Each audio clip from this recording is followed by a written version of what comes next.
Era ekigambo kino mu luzungu mwagala nnyo era mwegomba.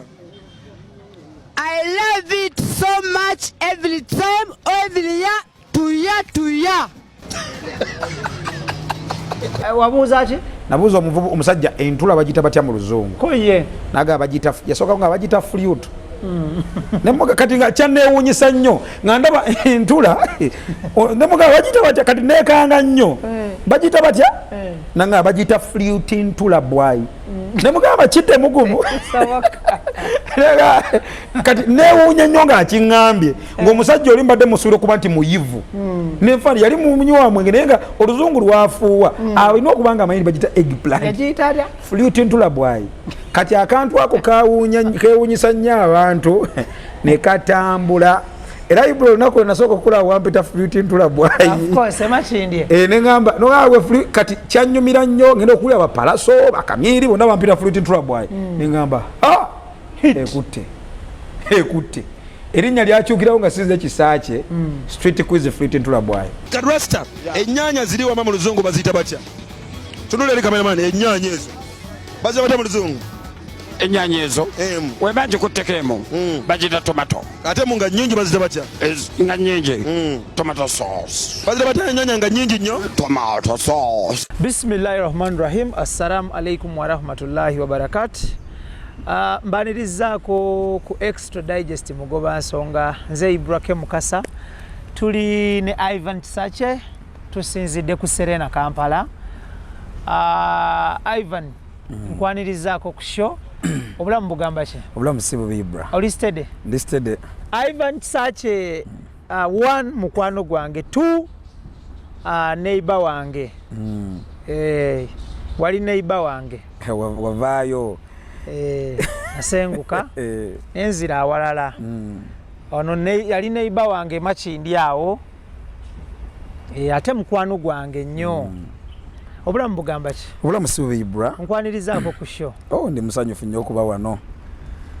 Buuza ku balungi abatulaba. Abalungi abali ku extra digest mugoba nsonga nze Kisakye Ivan mutabani wa Mumbejja Harriet Musoke na Juko.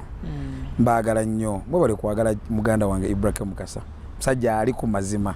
Obulamu bugamba ki? Obulamu si bubi. Twasembayo okulabagana singa mwezi gumu emabega. Ya mwezi gumu emabega. Mwezi nga gumu emabega ya. Emmotoka ye eri mu mbeera ki?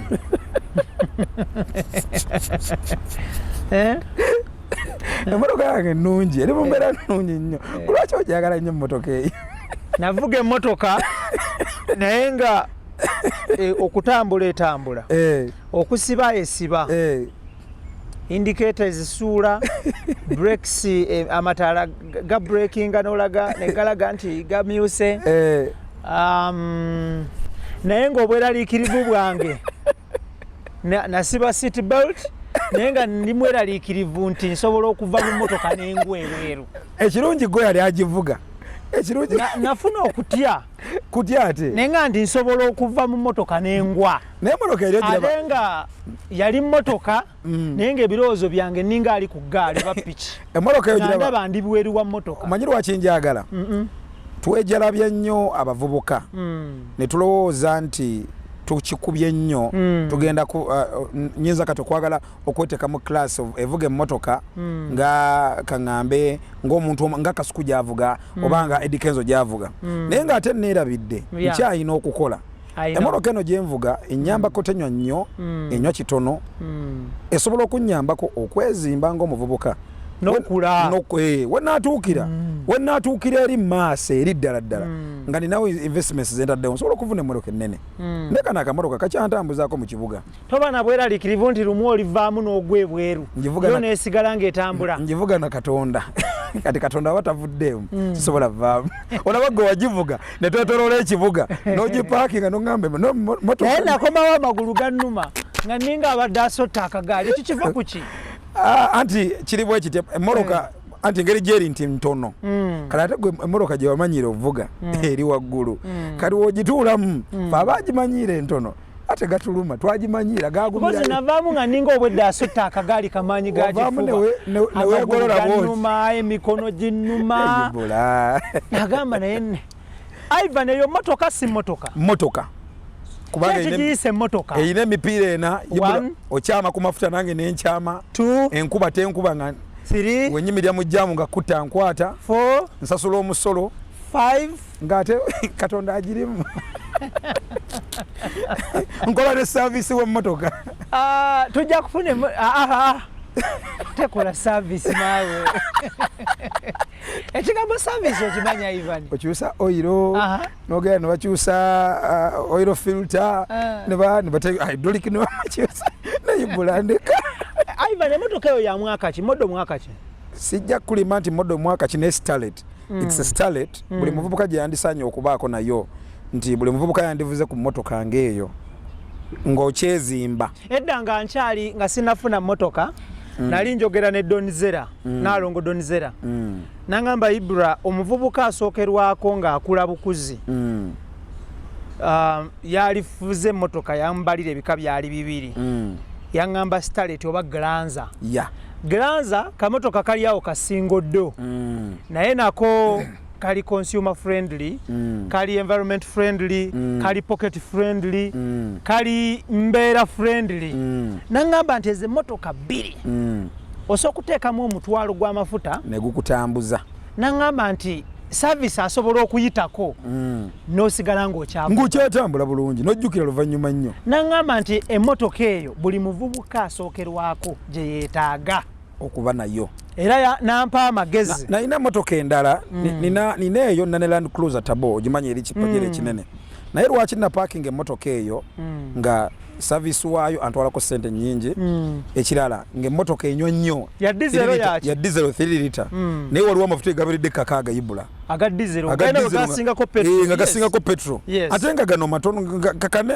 eri oteekamu emitwalo ebiri n'ogenda gy'ogenda ogenda okukomawo nga ziweddemu nkolaga nko example naye nga kano sooteekamu emitwalo ebiri kakutambuza ennaku nga 3 obanga ogenze ku mulimu n'okomawo ku mulimu w'okola n'okomawo ewaka so ngenda okulaba emmotoka eno ennywa nnyo naye nga kangi parking okolera wakati Ivan nkolera ku Salt Media osobola okugenda no parking emmotoka eyo ku Salt yiyi bulungi nnyo sirabawo weyinza ku parkinga ku mmotoka zendaba ku Salt nnungi nnyo omanyi lwaki ngi parkingawo ndikyakulabirako nnyo ekiraga omuntu omulala ako ayingira Salt nti omukozi akola wano yeevuga extra digest mugoba nsonga Ibrahim Kasage manya gange tuli ne Ivan Kisakye. Ivan is a comedian. Ivan is a radio personality. Ivan akola ne ku TV as well. So mukwano gwange Ivan akuze mulaba mu media.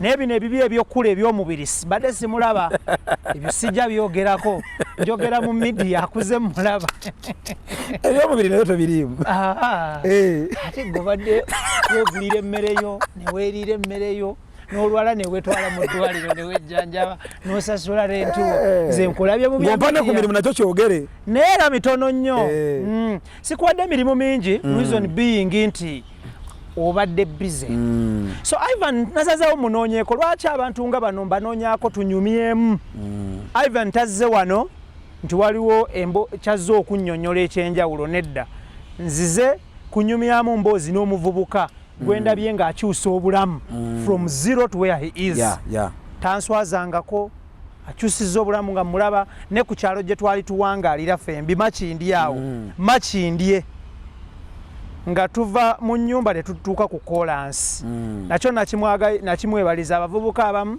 apangisa mayiro 4 n'omukubira ng'olina ddiiru mu kibuga tolimbye n'atuuka nga ddiiru yaggwadda nga yaggwadda tukola ne Gandhi hardware store entinda awo balese ebizimbisibwa ebituukanye n'omutindo gw'ensi yonna abagandi basangibwa ku kizimbe Reed Complex shop number A19 mu ground floor baku ground floor gendo bango basanga baliranye Kampala Independent Hospital babayise ba Gandhi hardware store entinda atenga HG Smile Beauty Parlor HG Smile Beauty Parlor abasangibwa entinda opposite je bayise Middle East Restaurants abano aba HG bakola pedicure bakola manicure basala enviri basiba enviri bakola enviri bakola makeup owabanji owomuntu sekinoomu ow'emikolo n'okukolako obukozi makeup just olabike bulungi byonna babikola banywanyi baffe aba HG Smile Beauty Parlor ate nga balina ne mobile saloon bakusanga wonna w'obeera oli kasita obeera ng'oli within Uganda oba Kampala Metropolitan. Ate nga bo banywanyi baffe aba Sun Cargo Shipping Company ku Arua Park basabaze mali from China to Kampala. Babayise ba Sun Cargo Shipping Company. Omusuubuzi awangalire Uganda n'awangalire China. It is only Sun Cargo Shipping Company egenda okutambuliza emali yo bakuyambeko ku by'okukiriyalinga ne URA bakuyambeko n'okusabaza emali yo okuva China paka Kampala. Ate within Uganda bayina service vans oba cargo vans ezigenda okutambuza emali eno. Ivan wanjisabo kola ku Salt Media. Salt Media nene. Mulimu radios ne mbamu ne TV. Okola ki ku Salt? Ku Salt nkola ku radio ne ku TV. Tukola program gye bayita Zibula Today. Nze Kisakye Ivan. Aka Black Lives Matter ne Nancha Whitney. Vetandika sawa 12 ez'okumakya ya ku radio ya morning show ku radio sawa 12 ez'okumakya mpaka 3 17 Salt FM Salt ye Kampala. Salt ye Kampala, yes. Kati ne ku TV era nako show bagita Ghetto Stories. Sheyo yalukibwa omukyala ayitibwa Mami Suzan Makula Bujingo. Happy belated birthday. Yeah. Yazalwa mu November. N'omusumba naye azalwa mu November. Nange ndi wa November. Na oli wa November. Ba November people. Atuli banji. Ate baba, by the way, big up. Baba na successful nnyo. Alan Cruz wa November. Who else wa November? Banji nnyo. Ne Toyota namulaba wa November. Chairman Team MK yazaliwa olunaku lumu ne Mami Suzan Makula lwazaliwa. Mwami Michael Nuwagira. Chairman wa November. Ngagwe. Nenga wesimye. Nasimye nnyo. I know. Okuzaalibwa mu mwezi guno. Celebrities and successful people are born in November. Who said so? God. Because yamanya nti abantu abetutumu ngenda bateka mu. Olunaku ng'atuzaa. When did he say that? Olunaku lwe yatutondamu. N'agamba nti njabbawo omwezi ogwo gwe tunuulira amannya aga celebrating ba mu November. Bonna Ibrahim Mukasa, Mami Suzan Makula Bujingo, Pastor Losius Bujingo, Chairman Toyota, Kisakye Ivan.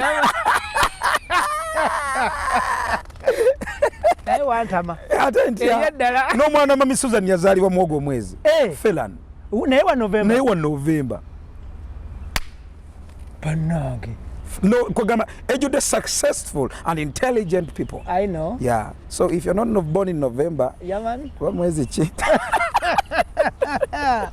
So, okola Zibula Today ku Salt Radio. Salt Radio, it's a morning show. 17 Kampala. Ku TV, we sat down with Mami Suzan Makula Bujingo, and he said, Ivan, waro shoje manyi mukyala mugezi nnyo. Ibra mu nsi muno manya abantu bagezi abasatu benalabyeko n'entula n'enzikiriza nti bo bagezi asookera ddala ye Katonda teyenkanika the Almighty kuba yagaba amagezi owokubiri above all owokubiri ye maama eyanzala n'ateesambe ku nsi kuno omumbeja Harriet Musoke najjuko okuva Nakirebe kuba teyajja mu Nakirebe wano ku Lwemasaka. Mama wange wabeerawo wano Nakirebe wano wano nga muli ba mu kibuga nnyo. Oyo ye muntu owokubiri gwe manyi mu nsi nti mugezi.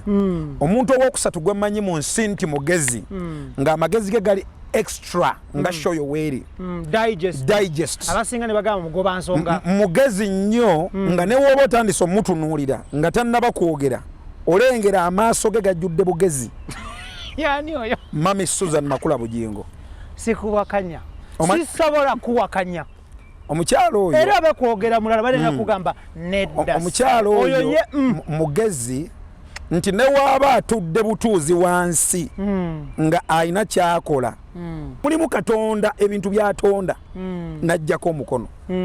Wootunuulira Mami Suzan Makula Bujingo Mukama yamutonda n'amala n'amuggyako omukono. She's full of knowledge. She's intelligent. Good. She's a parent. Good. She's a best friend. Good. She's a counselor. Good. Ayagaliza. Good. Ovanga ku muntu okwagaliza nga tonnaba nakukola ku media ye ku media kwali. Ovanga ku muntu okwagaliza nga yakakulabira ennaku ntono nnyo. When I was going to do my wedding, nagendayo nga mutwalidde card. Nangamba Ivan oli musajja wa maanyi. Omusajja tebamuwasiza mukazi. Tukola meeting name. naye nga ngenza kimaga ki mga mami n'okumuyita ogenze gatta notisi tukiyita kugatta notisi we natuukawo kunyiga mapeesa yaŋŋamba ebigambo byali bitono nnyo naŋŋamba nkwagala nnyo shoyo njiraba njagala nnyo oli musajja mugezi namala naŋŋamba nti naye ng'oli wakuweebwa kitiibwa mu nsi muno oba mu makaago omuntu akyalewo akuwa ekitiibwa ne mukyalawo tokola meeting z'embaga yankuba omusumaali n'empulyanga gunyingidde neŋŋamba ate nga ng'oteekateeka kola meeting zisinge n'emyaka gy'omaze thank you naŋŋamba Ivan ŋŋenda kukusabira katonda akuwe ssente munnaye n'ansabira navawo saakola meeting neegi ne ssente ze yaŋŋamba ofiisaawo era nazifuna era zafikkawo Grace Nakimera nankubira essimu kuba ndi ku management ye Grace Nakimera nankubira essimu nanga manager waliwo omulimu gwe tukutte guliko ssente bwesi nampa share yange nga nnene namala nankubira essimu endala nti Ivan tuyina Grace Nakimera tuyina emirimu gye twakutula mu mangu awo n'emikwano gyange emiranga waliwo obulango bwe nali nakolanga buli pending waliwo emirimu gye nali nakolanga bammanja ngenda okulaba bankubira oliwo kisakye kwata ya 2 kwata ya 5 kwata yemu ninga zijja mu spira nenga zali zesibye mwezi gumu mukadde wozeetagira mukadde wenze naye nebuuza waliwo omuntu gw'osisinkana n'ogamba kale singa namuzisinkana mabegako bulamu bwange bwandibadde butya nenfukamira wansi ne mugamba mami olina okunsabira yali yaŋŋamba ayimirira oli muntu wa kitiibwa nnyo fukamira mu maaso gange ne mugamba oyo yenna mukama gwe yafukako amafuta bamuvunnamira you are anointed and blessed I can't stand in front of you nina kufukamira wansi onsabire naye mukunsabira namulaba nga avaamu amaziga wenamanyira nti she's anointed era ngamba abantu abali tokomanga ku muntu ge mukama gwe yafukako amafuta omukyalo oyo yafukibwako amafuta. That is great. She's anointed. That is great. And she's a parent. Mami Suzan is a parent. Ibra omuntu akwagala nga ngobadde tomumanyi na mumanya nnyo kiryawo ng'omanyi linnya lye ne nagamba nkugoberera nga ne kiripu zazirina nagamba Kisakye kugoberera naye nga ate okola walala naye akola walala ng'okola walala naye era ng'akola walala naye kikyenkulaga ebbanga lyendabidde Mami Suzan nasalawo muwe erinnya lye bayita peace emirembe ayagala nnyo emirembe ayagala nnyo to add on someone era ayogera nnyo ekintu n'agamba nti woba ozze mu bulamu bwange fuba okulaba nga weeyongerako tosigala kyekyo agaba kati Mami Suzan agaba natasigaza natsentawo waali agaba ngabaga nti excess giving kyeki nti ogaba newejjako n'ogamba nti zino zinyambe mu kkubo nga ŋŋenda nazo n'ozejjako ayina kyagamba nti mu nsawo ye waba atambula mukama mu ssente z'alina mulimu ssente za Ibula mulimu ssente za Margaret mulimu ssente za Janati mulimu ssente za Linipazi mulimu ssente za Linipazi administrator wa Church Girl chala mugezi nnyo naye yakwasa ya administrator wa Church Girl mulimu muzungu si muzungu mchala muddugavu Linipazi aina ekyo nti ye sente zatambula nazo kuzatambula nazo ezizaalinako ntono ezisinga z'abantu because sente zino ziraba ziyita mu bantu okutuuka ku bantu. Thank you. Era aina ekintu kye yatandika ekya Church Girl she gives with her heart wholeheartedly. N'omulaba nga ayamba omwana omuwala yatuuzaawo juzi Kananirandi baakiraba abaana 108 bamanyi abaana 108 bamanyi abaana b'abantu ng'omanyi kye kitegeeza okuba nga mu Uganda omuntu yasooka okukikola ali mama Nabagereka omuntu azzeeko abadde Mami Suzan Makula Bujingo naye nga abaliisiza bwogu ate nga tabakuŋŋaanyiza nti abafulireko obuyambi mu bazungu. Ibula registration yali ya mitwalo 2 omwana n'abeerawo olwokuna n'abeerawo olwokutaano ne bamusiibula olw'omukaaga ali anywa yeebaka ate nga balya matooke balya muceere balya nnyama banywa mata gwe mitwalo 2 osobola ogiryako ekyemisaana ekyeggulo mugoba nso nga kwetuli lwaki njogera ebigambo bino Ibula Ivan Kisakye lwaki ntandikidde eno njagadde ndage abantu nti waliwo omuntu gw'osanga mu bukulu ne wejjusa singa namusanga dda era nasalawo mufuule maama wange, she is my mother. So mutuula naye mu developing a concept ya ghetto stories. N'atuula wansi ghetto stories. Ghetto stories. N'agamba Ivan abavubuka bali eyo bangi niti balina ddoboozi. Yeah. Twetaaga tubalumbe. Bingi nnyo ebiri mu sheeyo ebeerawo buli lwakubiri ssaawa emu n'ekitundu tusooka mu nnyo live ne tugenda mu ku lwokubiri ne tugenda mu ghetto stories ne tudda misingi gya Pastor Roses Bujingo. Naye yatuula wansi n'aluka sheeyo nanga amazima ga Katonda mu ggulu nga sirowoozanga nako ebintu byeteeka mu sheeyo nti ndibikolako kuba nnene nnyo abantu betagenda bagirabako nnene nnyo ate siyo kajja aluse ebintu bingi nnyawo. Ghetto stories ebeerawo buli lwakubiri ku Salt TV. How long yabbanga ki? Eddakiika 3. Eddakiika 3. Impact yayo mu community soferi ki? Kuyamba mu muvubuka. No impact yayo era kyekyusiza mu society. Kinene nnyo. That is very good. Kinene nnyo era okuva twatandika ogikola. Kinene nnyo because Mami Suzan Makula ne Pastor Roses Bujingo. Wetugenda muvubuka ne tumugamba nti tulumba omuvubuka nga tuwogera naye tu comedy biki nakugamba nti munenze sina capital nali ntumvuga boda ne bajja ne bagiwamba ne bagitwala nti kati okola ki nirubyanza nga ondaba kikumi we kijja kati obutabba bayisobola okukwata boda ne bagimugulira ne bagimuwa ne bamugamba katugenda tugufuna sente ogobe ku bipapula byonna naffe tukuwadde ki nti neetaga mudala gwa chapati ne bakwata omudala ne bagukuwa wetaga capital wa sente mekante mitwala 4 ne bagakwata ne bagakuwa nsigama nti bagakuwoze ne bagakuwa wabula ku chapati ezo ogenda kuliisa akati abavubuka balanga basatu no employing abantu abalanga bameka naye nga capital avudde eno neetaaga hoteli njagala kuva wano wenkolera wonsanze Kisakye ngenda nange ntandika business kange nti amasapiki ga sente meka ne capital atandika nti mitwalo nga 5 nga bagakwata nga bagamuwa omuntu ng'oyo yibula oli musanga wa. Ivan Kisakye akola ku Salt Media, that is radio and TV. Atenga muvubuka muvubuka wa ghetto. Nze ndi wa ghetto. Agatto obulamu to survive. Era ansazeewo tunyumyemuko naye Ivan. Tujja kuddayo kemabega katini nnyo. Ivan gwani bakuzaala wa? Okay. Ivan Mama mutunnyonnyodde ne wawangalira wano Masaka Road just a few kilometers here ne bakuzaala oli mutabani wani? Nze nkulidde wa?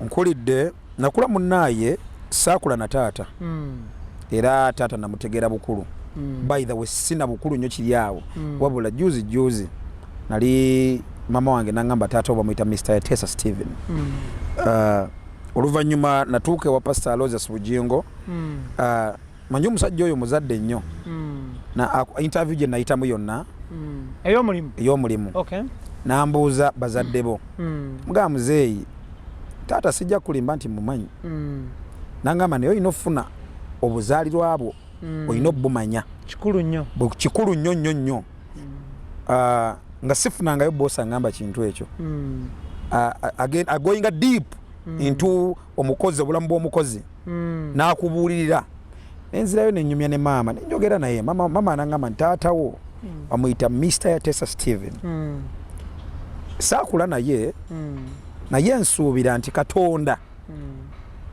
ayina ensonga lwaki saakula naye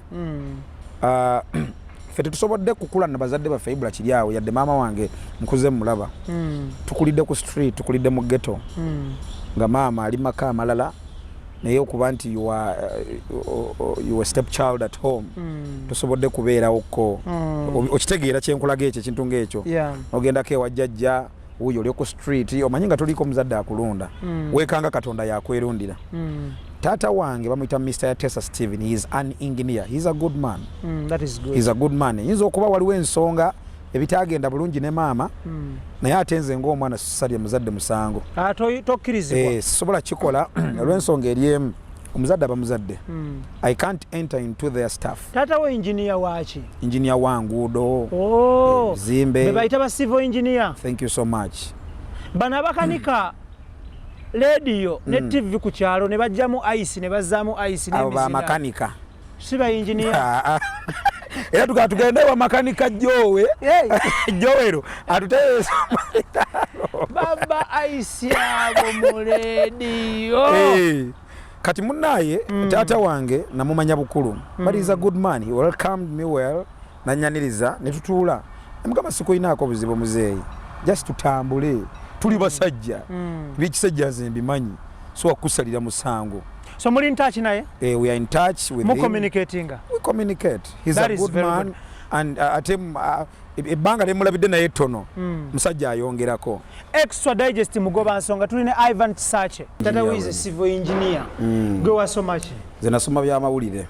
Era oli ku TV. Era ndi ku TV. Omukulu takozesa batasoma. Pastor Bujingo yita mu interview ewuwe. Agala abantu abasoma. Obusengejja buba bungi nnyo, ayagala nnyo abantu abasoma. Era empapula zirina okutuula awo wansi. So Ivan okulira mu mbeera ki wayita mu biki? Nkulira ekawaala ewa Pastor Iga era kumpi side zaawo wajajja wange omugenzi so kati mugenzi Naalongo bamuyitanga kakulu bakayibanda abo bakulira nnyo ewaka katolo bwamanga bajjawo ewaka muva wala Charles nga bajje ali mu US of the A nga bajjawo nnyo ewaka era bamumanyi era obuuza muva wala oyo bakayibanda Naalongo kakulu omumanyi ow'ekawaala omugenzi era baaliyo ne mu kuziika bwe nkulira awo naye nkula nze sijja kulimba bantu namala nendokoka nakula nga ndi mwana wa ghetto tunda njaga okube okufuna ku kyokulya omanyi nti ewaka n'embeera teyali nnungi tukula tutunda njaga tunywa nayo njaga ogisuubula n'ogitunda ogisuubula n'ogitunda nawe bwe wako nawe gawe najeweerako ddala emyaka gyali mingi nnyo era obulokozi gye bwansanga. Omaze emyaka emeka nga tokyakozesa njaga?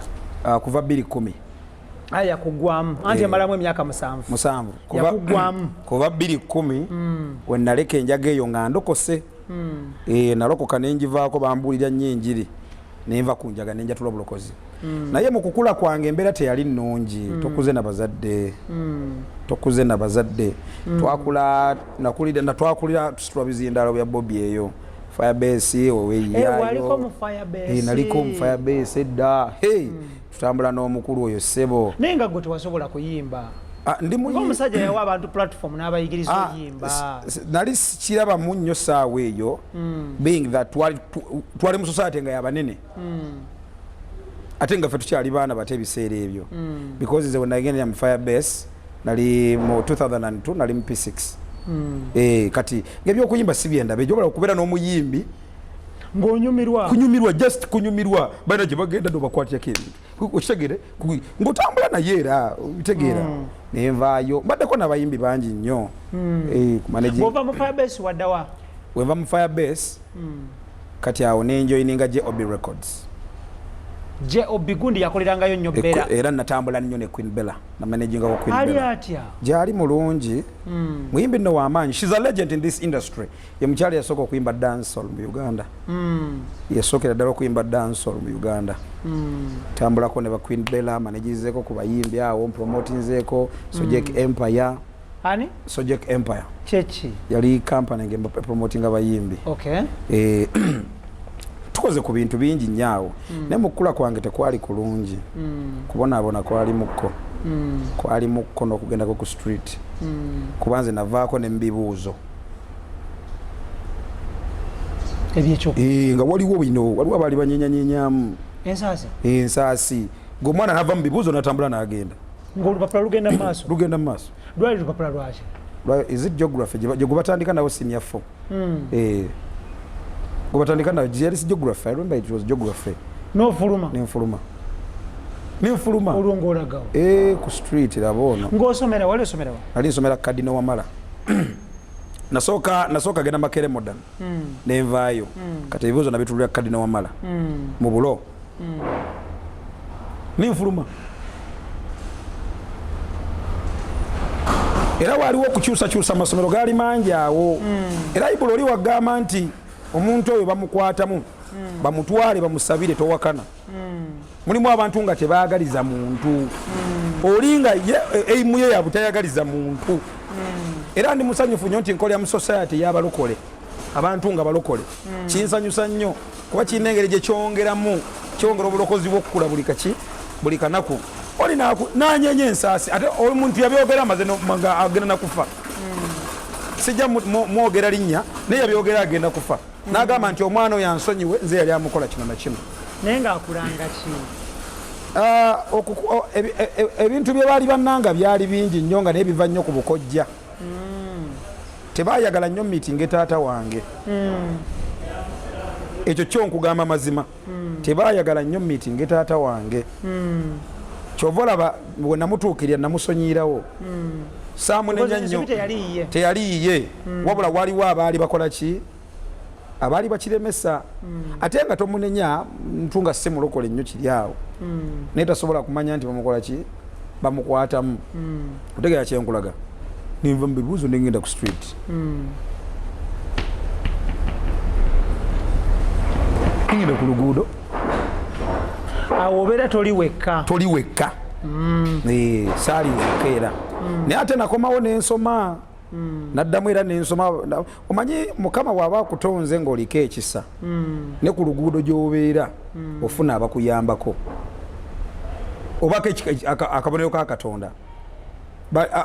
Abantu benagambye nti Mukama atonda abantu nga banjawulo nga bo yabawa omukisa nga Mami Suzan Makula Bujingo, olengera Pastor Bujingo, olengera Mr. Charles James Senkubuge, musajja badde mu Katemba from way back atacyaliko. Waliwo abantu Mukama baawe ekisa nga newo ba ku luguudo baaka akabonero ke akasanvu ke muzira kisa nankwata bamuyita omugenzi Pastor Paul Musula yafa Faith Aruna Church awo. Era nga sinaba kulokoka kati yansomesa. Si yenyanama? Yenyanama. Njimanyi. Yansomesa nga sinaba kulokoka. Nansomesa emyaka egi esatu nga sinalokoka. Kati ntuuka mu maaso ate njatula obulokozi. Jjukira yansomesa nga mbeere wuwe kyokka nga ate nywera yenjaga. Ewo mulokole. Gozanyisa enseeni. Naye omanyi wagamba? Jakyuka nga bwatyo wagamba. Yeah. I've never seen a father like him. Jakyuka omaka g'omusumba ng'okubirawo ki? Biresada. Nga atali gwakuwa ne ssente. Naye nga ewaka navaayo dde wa jjajja. Naye nga n'ekyanzija ewaka saakimanya. Wali okedde ku makya nga weebuuza oba lwaki kino nkikoze. Twakula nina post gye nakoze. I've never seen a person who loves me and cares more about me nga tanzaala nga Mami Suzan Makula Bujingo. Jibula fe twakula tetwagalibwa. Ngati jibula nyinza okuba njogera nawe noneetamwa. Out of the blue. Nga bikutamyo yogera nnyo. Tambula ogende. Sina kwogera nnyo jasinga toyagala muntu. Twakula tuliko omwoyo guli oguboolebwa. Kyova olaba waliwo omukwano Mami Suzan gwagaba. Nga you feel obuuza singa ono namumanya dda. Singa ndiwa. Extra digest mugoba nsonga ko tuli ne Ivan Kisakye nze Ibrahim Mukasa. Ivan njagala tutunuulire ebyendongo wabivaamu otya? Ebyendongo ebyabayimbi. Nkoze byonna kati olwaluyingira oluguudo engamba ntandika okuyimba mundabe kuba mbadde nnyo n'abayimbi nansoma mbaddeko ba Good Life mbaddeyo Yonaira mbadde mukko nkutambula n'abayiba Tulumani Kibalama mbadde mukko Mike Yazigidi bakumanyi omanyi abaana bato nga bamanyikiddwa mu ndongo Ronnie Bantoni Queen Bella ono muganda wa Namubiru Irene Namubiru mwelabide yayimba ne Queen Bella Yvette so twakola oluyimba naye no Queen Bella management. Omusajja wange kubanga yaŋŋamba tinno anekute nengera okola n'omuyimbi out of the blue nakukyawa nga tomanyi lwaki gwe yimbula eddogo lyaliyo kakkana naye byonna twabimanya luvannyuma abantu nga Mukama agenda abajjambula mu bwensi nga yeetonda n'agamba oyo nze yamukola kino naye ansonyiwe omwomu era nga waliwo yakolako statement n'agamba maama wange oyo tewazaala mwana wazaala nsolo naffe atulemye era waliwo omwami omu yampita ng'agenda kufa sijja mumwogera linnya n'aŋŋamba nsonyiwa nze yakolanga kino na kino nze yavuganga ono n'ono bamutwala wano bambi Mukama yamuwummuza ne mugamba nkusonyiye sikuyinaako obuzibu kulwaki nkuyinako kulwaki nkujajinga nga sinze yakuleeta mu nsi eno naye Ibula ffe tuyagaddwa bukulu. That is very good. Tuyagaddwa bukulu ate sirabanga boosi ayagala muntu n'atuuka ne mu bulamu bwe nga Pastor Bujingo. Sikirabangako. That is great. I've never seen a boss who loves omukozi n'atuuka ne mu makaago. Akwagala beyond work. Era olunaku lwe nafuna omulimu Mami Suzan alina message gye yampeereza. Yangamba nti you are most welcome in Salt Media family, not Salt Media company. Family. Akagamba ko kakulu nnyo. Kati nze ngamba wae ka family ndowooza akakozesa buki? Bukozesa. Naye akagambo family ya going beyond. Munaye ntuuka mu kibuga nga ngamba watuuse bulungi ne mugamba mami natuuse bulungi. Nangamba omwana yani amanyage. Ne mugamba bamuyita Kisakye David. Ye muntu yekka gwe nakkiriza atuuma omwana wange erinnya eryokusatu. Namwongerako linnya. Yangamba nti omwana mwongereko erinnya lya Ivan. Abere Kisakye Ivan David. Mukama koledde ekkuba eddungi Ivan, omanyikiddwa ate Katonda kyakuzimba erinnya. Omwana wo anaatuuka ne yeeyanjula nze Kisakye Ivan David. Katonda erinnya lye alitaddeko favor lijja kukolera omwana ekkubo. Aye nali bayati banakumuwandiisa mannya. Engamba oyogedde mami. Kati eno yayogeranga wayalinga ku simu. Na wayalinga erinnya. Akasente. Nanga yagamba bwati. Gamba omwana jajja mutini amukozeeko. Kale nali mu motoka yange nga nvuga. Motoka ki? Land Cruiser Tabon. Badde manyeno mwentero okwagala ekyo. Nentula na parkinga ke wantu bwenti nengamba nti this is a family. Nojjukira message gye yakugamba. Yampeereza. Welcome to the Salt Media family. Nangamba nti Ivan sasula buli kimu. Yampeereza sente kyolina omanya zaali nnyingi. Nga ziva za musaala. Tezaali za maama yawa mutabani we. Extradigest mugoba nsonga kwa tuli Ibrahim Kasage manyagange tuli ne Ivan Kisakye okuva ku Salt Media Radio and TV. Tukola ne banywanyi baffe aba Asa 5-star cleaning services, ba cleaning amategula, pavers, tiles, ebizimbe, sofa sets, blankets nebigwa mu koweryo. Atenga bo aba Roast Coffee Academy ku Alwada Mall, Airport Road UAE mu Abu Dhabi. Batendeka ba baristas ku mitendera egy'enjawulo. E Kampala bagudde wetabi najja nankumbi wano ku Stera. Atenga ne mu Abu Dhabi gye bali nnyo nga headquarters oba main branch. So bekwata buli kimu kitambule bulungi nnyo. Ivan wanjesebo oyingira otya media? Kibuuzo ekyo kirungi nnyo. Media mawulire oba music generally? Media ebyempeereza ku TV ne radio. Mawulire. Mu 2010 2010 awo nga maliza ebyokusoma ngamba Pastor Paul Musula timpulira njagala omugenzi nga ate sinaba kulokoka kubanze nalokoka 2010 njagala kuyingira bintu bya firimu byagala nnyo musajja oli yanjagala nnyo nno nangamba nti ngenda kutwala waliwo omusajja azanya bina Uganda ngenda connectinga ku ye Mr. Osman Matovu Makuba munaye nga connectinga ku mwami oyo kati ate nfuna taata omulala omusukulumu imagine omusiraamu ye yampaliriza ndokoke nga musiraamu nampaliriza nkole ki Matovu taata oyo nasoma ne sister we bamuyita Shamim omuddugavu kati munnaye nga nyingira firimu company gye bayita Jerriston Films mwami oyo nga akola yali asaplayinga waka nga amuwa gayi bamuyitanga HK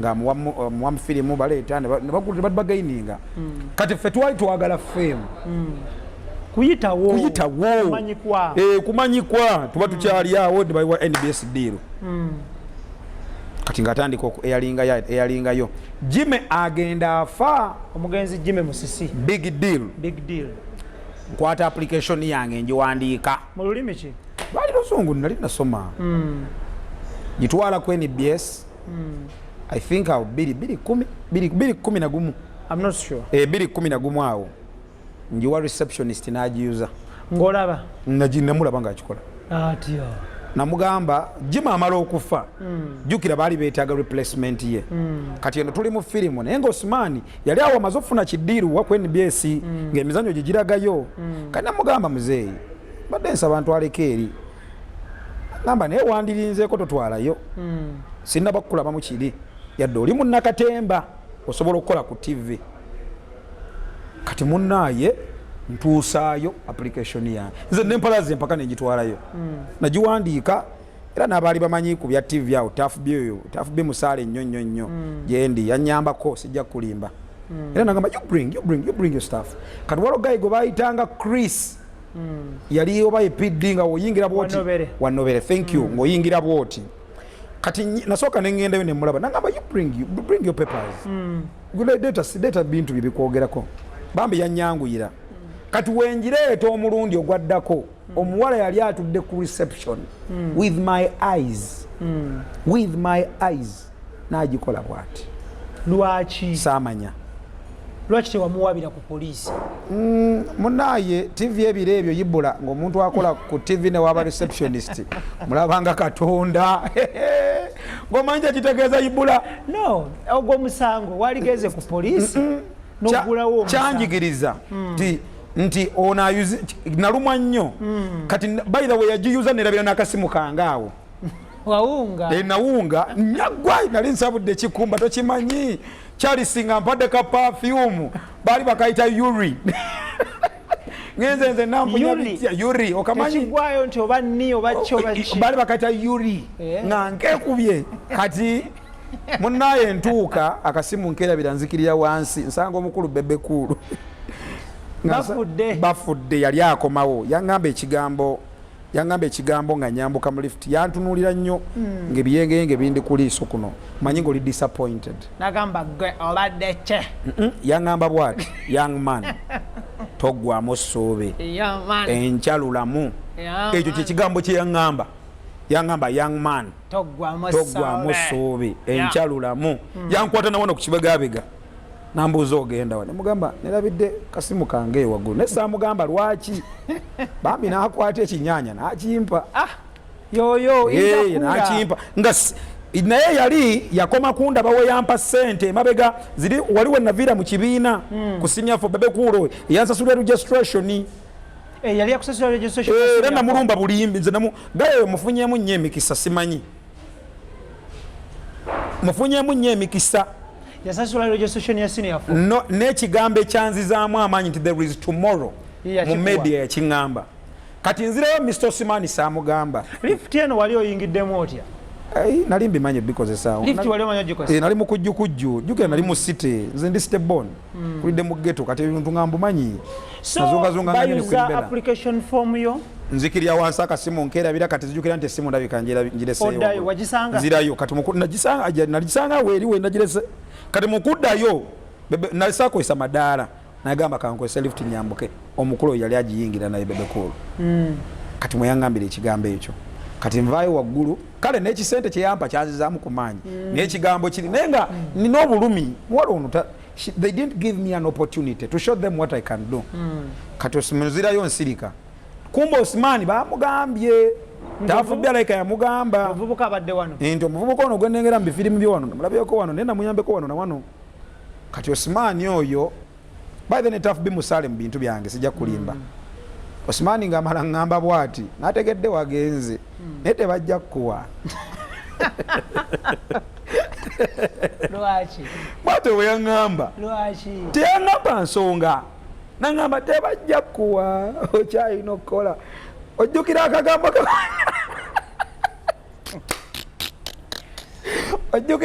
kawaŋŋamba sijja kwogera ebasindye Osimani naŋŋamba okyalina okukola ensirika nekinnuma tutambudde amazima ne gakuluma gannuma nnyo naye by then nali neewulira okay so fast forward kati ntuuka mu maaso Osimani oyo atuuka emyaka gyayitako n'ava ku NBS n'akola TV ye ye musajja yasooka okukola online TV nga bagita batya Imo Live TV 2014 2014 nga ne Kaiza akyali muto nnyo lwaki ogereza ku Kaiza ati Kaiza yajja naye Kaiza yaliwoko era 2014 yakola TV gye bayita Imo Live TV netunda nnyo yatunda nnyo ku internet okwo nga nkolako nampa program gye bali beta street selection street selection ngokola kocha ngenda ku luguudo kati yanjigiriza oluguudo yamala nangamba oluvannyuma nti nali nina kyembala mu maaso ye alina kye yali yakulabamu kyeyandabamu naye nga si kyakuba mu studio nangamba pastor Musula we yakunkwasa nze nakulabamu ghetto child street kid so emotive eno yatambula etya yantambulira bulungi naye maaso ate byajaganamu biti ate kati ntuuka bampaako omulimba guta street selection ne Kaizi najja nga bakola program gye bayitanga mu Domo live Kaizi nga kwakola naye nga akyasoma nga akyali muto naye nga oli gayi yatumentalinga kuva naye nga ate nze nali mukulu kuba Kaizi kati Kaizi nga akolako program gye bayita mu Domo live era newomubuuza yagimanyi ye musajja yamutandikira ddala oyo Kaizi mu Domo live mu Domo live era nja kulaga ne ka clip nga amwebaza aga musajja ono yantandika kati musajja anteeka ku luguudo nkola saba oluyimba netuluzannya saba oluyimba netuluzannya nga biri live biri recorded twalikodinga nga tubireta ne babyeditinga ne babizannya byeditinga ne bizannya ku internet okwo basalimu nga babikolako kati Salimu muganda we omumanyi kati nga baeditinga ne babiteekayo ne bamuyingirira oba gavumenti yamuyingirira musajja wattu nga sente zakolako ndowooza zaali mpitirivu so mukuva ku NBS yayina ekirowoozo ky'okukola TV yali program oba TV nga eriko ekigambo kye bayita sanyuka ebyo bijja kuba byalulala ebyo bijja kuba byalulala kale muddeyo sijja kusima nnyo byama byawaka n'okusimira ddala tojja kusima kale kaakati tutuuka tukola nga batujjako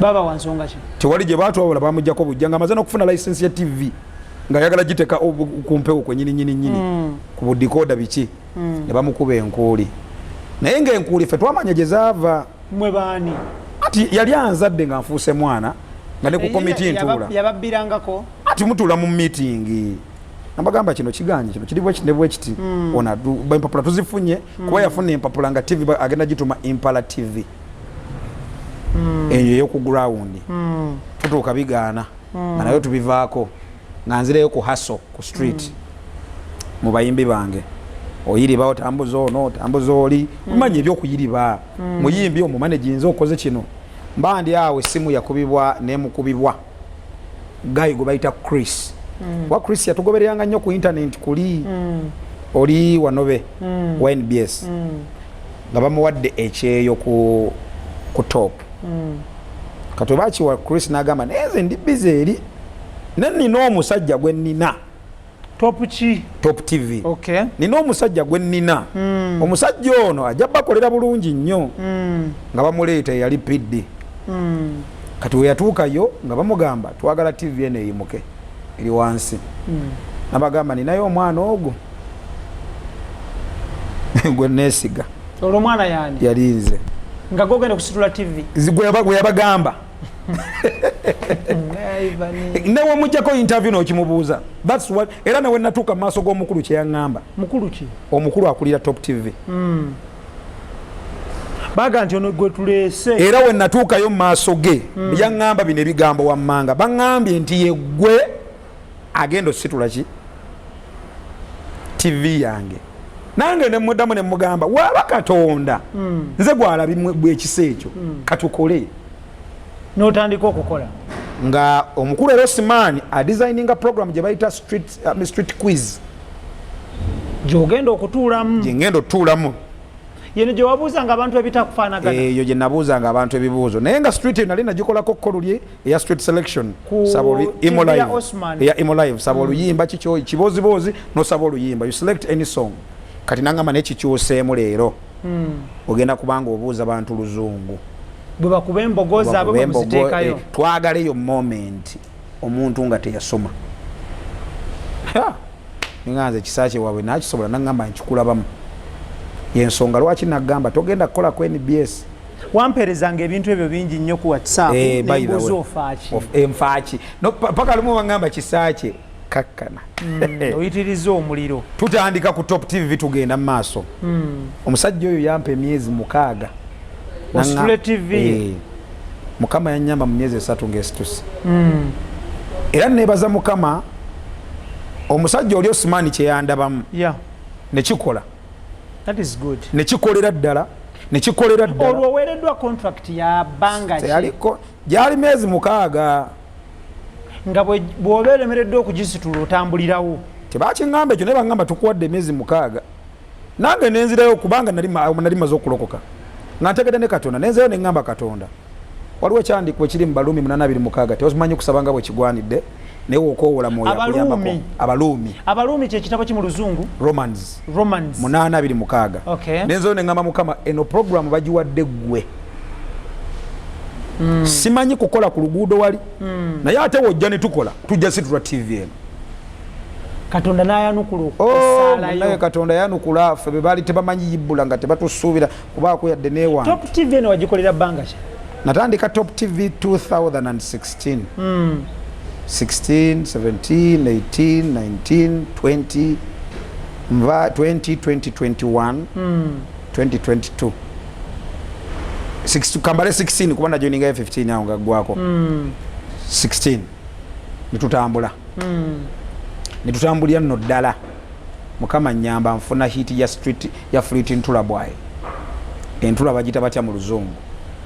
Era waliwo n'omuvubuka gwe nalaba amazina yeeyita Fleet Ntula bwayi. Erinnya eryo lyakolera abantu bangi nnyo. Entula bagita batya mu Luzungu. Yali hit eyampisaawo. Nga wabuuza ki? Nabuuza omusajja entula bagita batya mu Luzungu. Ko ye. Naga bagita yasooka nga bagita Fleet. Nemuga kati nga kyanneewuunyisa nnyo nga ndaba entula nemuga bagita batya kati neekanga nnyo bagita batya nanga bagita Fleet Ntula bwayi nemugamba kitte mugumu kati neewuunya nnyo nga akiŋŋambye ng'omusajja oli mbadde musuubira okuba nti muyivu nenfani yali munywa mwenge naye nga Oluzungu lwafuuwa alina okuba nga amanyi bagita eggplant Fleet Ntula bwayi kati akantu ako kewuunyisa nnyo abantu ne katambula era ibula olunaku lwenasooka okukola wampita Fleet Ntula bwayi neŋŋamba nogaawe kati kyannyumira nnyo ngenda okuwulira bapalaso bakamiiri bonna bampita Fleet Ntula bwayi neŋŋamba ekutte erinnya lyakyukirawo nga sinze Kisakye Street Quiz Fleet Ntula bwayi. And I was so humbled. Katonda nampa ekisa. Amina. Sheyo nagitandika ey'oluguudo ng'omuntu yali akola sheyo yali Masembe yekkoye ku street ani asinga era Masembe oyo naŋŋamba kati yongeramu kino na kino nze street ngenda givaako ne Mukama mulungi neseewo omukululo ndabye abantu abangi abazze bayimukira mu eno show nga bagikola ku TV ez'enjawulo ne kinsanyusa nti nange Katonda alina footmark jampadde oba footstep gyendese emabega nkolera Top TV bamala ngenda ku Radio Simba awo nkyali ku TV ntuuka ku Radio Simba awo njagala radio ng'omukulu twalina omulangira Ndawusi ewa Kamuswage coach eyo atugenze kukola bwa MC Kamuswaga Ndawusi n'agamba Kamuswaga siina bye ngenda kukola ng'onaamanyi onaakola amaleko omukolo on his money nampaako quote of the money Ndawusi. Wow, that is very nangamba you're talented tomorrow platform yampa platform nangamba nkumanya okola ku TV nijangu kusimba ku Monday so nange nakolako mubisanga wana ngokola mu yadde zaali nako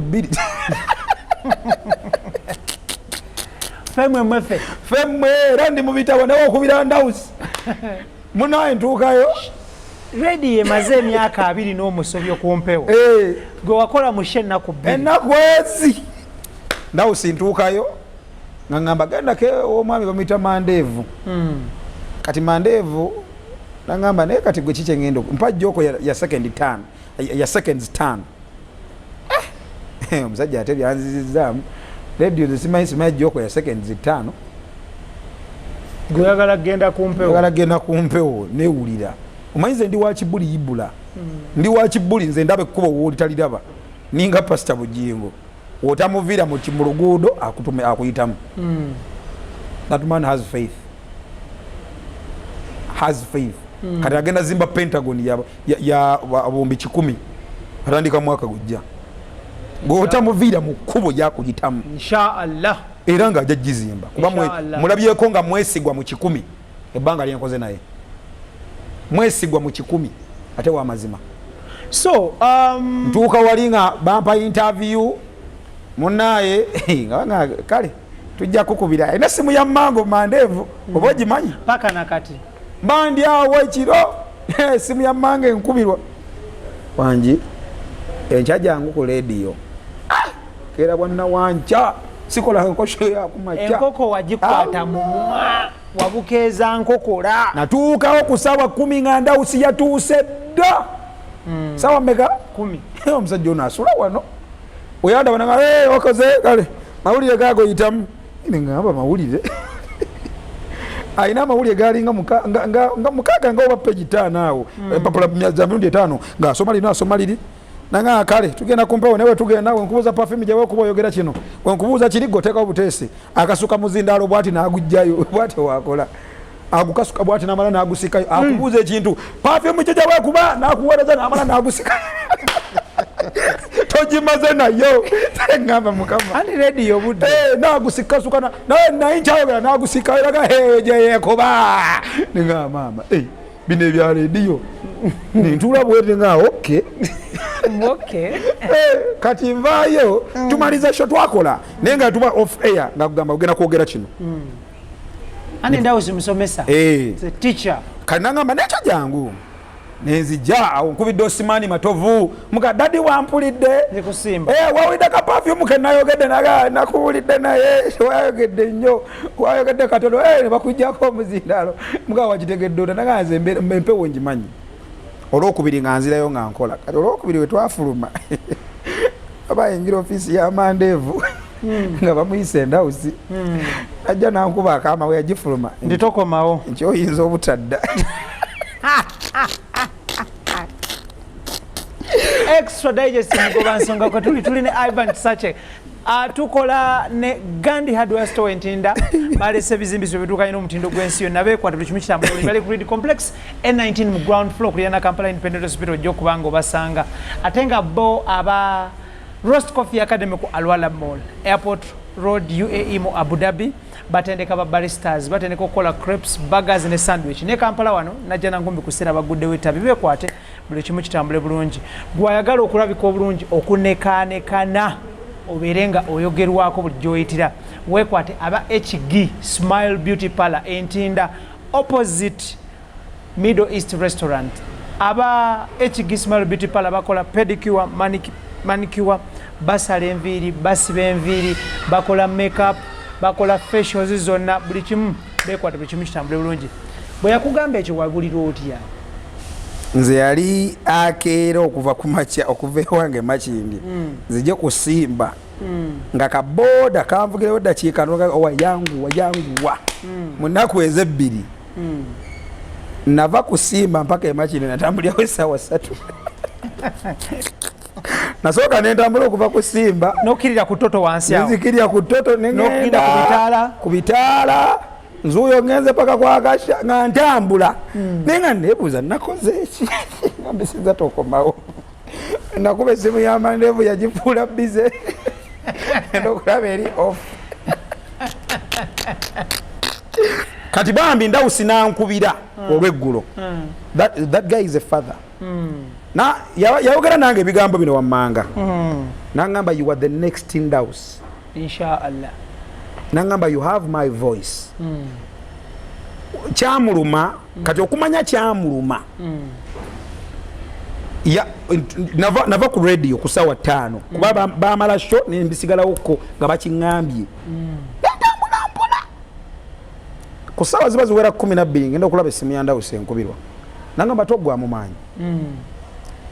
maanyi you are the next in house you have my voice your voice is strong just make it perfect tomorrow there is a better future for you nava ku ssimu teyaddamu kunkubira ssimu neegi paka na leero yaddamu nankubira essimu kati kumbe endawusa alabika ayogedde ne dansita busuulwa saamanya eri ku topu gyenkolera kati wamukubira essimu waliwo omukyala bamuyitanga madamu Kemigisha she's my lawyer ye lawyer wange Lydian Kemigisha lindako sebo oyina lawyer kakana she's my lawyer kati nanku yali HR wafaawo ku topu ngenda okulaba bampita mu office ko Mr. Dunstan Busulwa. Busulwa musajja oyo muzadde nnyo. Ayina entuumu y'ebisumuluzo bwe. Naye biba biggulawa. Kati muganda wange kolitambulako naye olunaku lulamba. Olimanyi nti buli kisumuluzo kirina we kiggula. Entuumu y'ebisumuluzo bwe. Buli ayina ofiisi z'otamanyi. Nze nali manyi byakeedi musajja mu businessman ayina office zote ali nnyo mu bintu bya ne farming yomu. Nze ate mumanyi nti wakabi nnyo mu media. Kati ngampita yangamba bwati Kisakye yali general manager Kisakye osobola okukola ku radio konze ye manager so butamanya watereza galubindi watereza galubindi mu office ye ali kajuisi wali kati nga bali madam Lilian Kemigisha nebangamba osobola kola show ki nemugaa tata yonna gyompa kati ng'ekya radio kyattuse naye alabika ndawusi yemukola ki yamunyigiramu akasimu nti oyina omwana eyo naye amanyi yeetaaga kuzimba naye mubinsanga wano yalemeddwa bamugobye naye amanyi naye nkizuula luvannyuma nti nali situukiridde kukola sheeyo buddo nene yali nene nnyo gwe binsanga wano ogimanyi yali nene nnyo nali situukiridde gikola ebiro ebyo just Katonda yayagala kundaga nti one day you can host binsanga wano nene nnyo yakati ate tulina show gye tukola gogimanyi sha ebatazibula atudde wangi ganda wange ligiraba edduka so ku radio bakuwa show ki bampa show gye bayita kulikayo ya sawa mmeka paka mmeka yali etandika ssaawa 11 mpaka ssaawa 1 ez'olweggulu nga tugikola ne Julie Simbwa nga mulimu bana nga ali atya Julie Simbwa yali ali Canada kati that is very yagenda Canada gyali eyo gyakulira that is good yali Canada eyo ava muno mu Uganda bya people power webityo people power nga bimuba nnyo mukazi wattu bamuyingiza bamutwala eno ali eyo Canada people power yali nnyo mulabyavu yali nnyo mu people power yatambula nnyo ne Bobby Wine bamutwala leero munda ne bamusiba n'abuuka n'ava mu Uganda. Okay. Julie Simba. Ujole Canada nkwagala nnyo Julie. Julie oyo nga tukola ne kansala go bayitanga Jime. Jime ne Lady Winnie. Ne banteekamu era basooka kunteeka ku luguudo. Nga ndipotinga bya luguudo. Ne bangulira akasimu okuba simu mu studio. Paka ebagamba akati jangu ku board. Ololodi man nanyini TV ne radio muwuliza. Omukulu. Omukulu olyo muwulizaako. Lutalo. Totola muwulizaako gwe naawe lika olyo omukulu tebamuwuliza. Kati gwe wali oweerezamu eyo program naye nga nze ku radio okumpulirizaako Kamagu. Yeka. Of course. Omukulu bamugamba nga bugambi bintu general manager nti omwana tumuteeke wano. Ndoza ku radio nga mpulirizaako Kamagu. Chogamba amaanyi mangi. Nyo. Chogamba netani sana show yali amaanyi yagundi ne mitamale mirundi. Eyo oluggulo ku Mande. Andi katolabo oli mukunoonya bunoonya linnya lyayo. Ekicho kakiba kiragachi. Kati simbula ya amaanyi. Kati nga banteeka mu kulikayo ku board nga banyingiza. Nga bangamba kati ogenda kubanga okola nabano. Eri ku luguudo vaayo. Nga bajja mu Jime. Jime we yavaamu nga nzira mu kifo kya Jime. Nga Lady Winnie bamukyusa programu nga ngisigalamu ne Julie Simba. Kati awo maaso eyo Seku Martin n'atwegattako. Ono muyimbi? Omuyimbi n'atwegattako mu maaso eyo. Musajja wa kabi. N'atwegattako mu maaso eyo ne tugivuga ne ntuuka ne bampa ne show endala kati ku radio. Nga bamaze okunzuulamu nti nsobolera ddala emyaka gye nkoledde ku radio ku top. Nga bagamba kati eddoboozi lyo likuze. Ne bampa top 20 countdown nga nzagikola nga nkola Saturday night jam okuva ku Lwomukaaga okuva essaawa zaali 2 ez'ekiro mpaka 9. Olw'okuba music ki? Yali wanga wa gospel. Tukuba ennyimba ziri ennyimba za gospel zidigida. Mu gospel mulimu obulamu. Bale Vixen yabo, Exodus, Colifix, nnyo Party Africa, nnyimba mpitirivu nnyo gye ziri eyo. Kati ntuuka ekiseera nga owulira naawe nti wano kati ntuuse ekiseera kyange kiweddewo. Bw'ova ku top waddawa. Oyogedde bulungi nnyo. Nakeera ku makya ne ngamba mukyala wange nti enda ku resigninga ku top. Nga mpulira ekiseera kikoze eki gwe kiwulira munda ndi ekiseera kiweddeko. Wangambako ne nkugamba tova ku mulimu nga tonafuna mulimu. Nakikugamba n'oŋŋamba nti Ivan twali kujja live. Twali kujja live. Sikiririza mu muntu kuva ku mulimu nga tannafuna mulimu mulala. Kati nenkukubira essimu ngamba naye mpulira ntuuse kati olunaku lwe na resigning I called one of my best friends is called Vuchi. Vuchi oyo Vuchi musajja wa maanyi. By the way, Vuchi is as good as gold and valuable like as gold. Vuchi oyo nali njogera nnyo naye nagamba Ivan you're talented.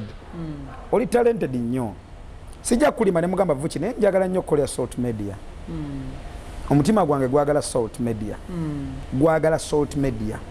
Nga ne mami nzijawo ne mulaba. Nenjogerako naye nga akwane ku magezi. Omanyi omuntu okuwa amagezi yibula. Kushojo okole walala. Wani omukyala siraba nga muntu ayagaliza ngoyo era abantu baga nti omukyala mubi. But okolera ku TV ndala. Choka she advises you. Kushojo okola ku TV wa. Nangamba olaba oti Ivan woyongera mukano. Ojagera Idris. Omuntu ngoyo nagamba nti olaba otawo yongera mukano paka we nagamba ne champeere eri amagezi kansembere wano kinyana mpini wabagampe ngate buli gezi lyampeere likola nga wagamba ne sheewo yongera mukano kakola so bwotyo bwodda ku Salt ate munnaye designinga singa ne ku Salt sinaawo mulimu nga njogera na Vuchi nga gamba we pray, let's pray. Kuba Vuchi na mugamba nga Vuchi olaba otano nga ne Vuchi ampa ku magezi ku show yange imagine. Nga gamba kati wano okuteeka mu wano kino kikola. Oteeka mu wano no kikola. Kino kikola wano kitambula bulungi. Ono kitambula bulungi. Nantuka nkubira Vuchi essimu. Kati ngendo okugamba nga mazo okubira Vuchi essimu. Ne mugamba Vuchi I'm going to resign today. Ngenda kuba wa resignation letter. Vuchi nangamba yasoka nasirikirya ku ssimu nga agenda mu show ye ya ganga. Nangamba tuleke Katonda akole kubo ewatali kubo waba ali mu kintu kyafu kino leka akivuge ne waba takiriimu era leka alaga akaki akabonero asali na kigambo kya Vuchi kyaddako yadde nali mukkiririzaamu nnyo nenjiteeka yo esimu gye yaddamu okuwulira Vuchi mmaze okuresigninga ntaddemu empapula n'amalozi waayo nenteka ne ku internet nempandikayo nzijukira wambuuza wankubira essimu era nalaba essimu yo neŋŋamba ekigambo ekigendo sooka ekya Ibula ofunye omulimu era wambuuza nakuddamu bwe nti nakuddamu ngufunye naye nali sinnaba nakuddamu kusanyusa ne bankubira essimu ku topu kulwaki oresigninze sooka gye twogeremuko wano jangu tuddemu twogereko wano naye nga mpulira ekiseera kyekyo nali nayagala dda Salt ensonga eri emu waliwo omutima we gukubira ng'owuli oyagalawo nnyo and by the way Salt was my dream TV nayagala nnyo okukolera radio ne TV y'omulokole nga si yasachula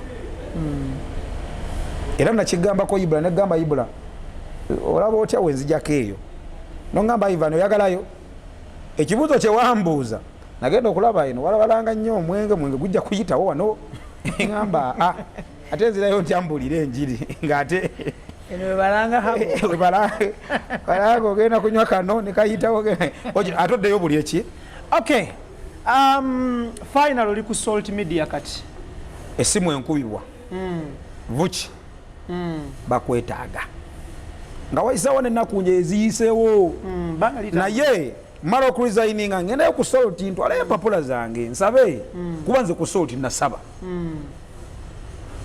nintwala empapula zange gye zirina okugenda ew'abakulu kati nendera mami Suzan nenjogerako naye aba manager nenjogerako nabo mami Suzan nangamba waba Katonda akwetaaga wano ojja okukolera naye waba takwetaagawo era ajja kuwa watuufu wakola ki wakwetaaga kubanga ateme kubo ewatali kubo bandi awo essimu ng'enkubirwa Vuchi bakwetaaga ba manager.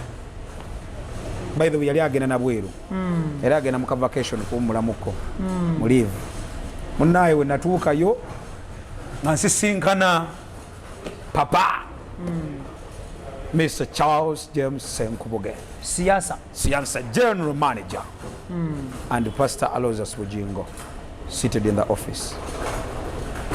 Nebambuuza ebibuuzo interview ne bagimpa nenjiyita omusajja oli amanyi nnyo Ibula Buongo omuntu gwe bayita Pastor Bujinga amanyi radio ne Mr. Charles James Senkubuge ku Salt basoka kuwa ku radio mbuuza bakuwa batya ntula mu ofisi y'omukulu ngamba nkolera muko ntudde ne bosi wange gwe nayaya neddokola naye fiye mmera muli kuba muwe ekitiibwa taata ne Mr. Senkubuga akoze ku leedi emyaka 3 plus atudde wano abangamba tukoleremu tuwulire manje natandika nakyo oli kukyamwe nakanze buka katop radio musule mako mulikato mbuti yamwe digeze super kati muli mutyeyo Senkubuga Mr. Senkubuga yakola bwati komao chemba ndajagala nchifunye nenga mukama atengo yogede bya topu nawe ya topu nenga tabukedde mbuti kizi nenjogera biki sayo sichena ne super wagiteekamu nga bagala okuwa intro yanga mampamu intro kati gwe muntu omungu okola ku radio 3 kufiya nenebuuza biki bye mbadde nkola ku topu bulijjo olwa fiya ibula osinkana omuntu gwoyagala anti abo abasajja abamanyi ba star otyamu ate ekira eri ofisi y'omukulu eri anointed blood ojingiramu naawe ng'owuli eri anointed kati Mr. Sekubugana nga komao ati pasa bugingo yali awo nga ntunuulidde bwati yavaamu ekigambo kimu naŋŋamba you talented oyina eddoboozi lyenjagala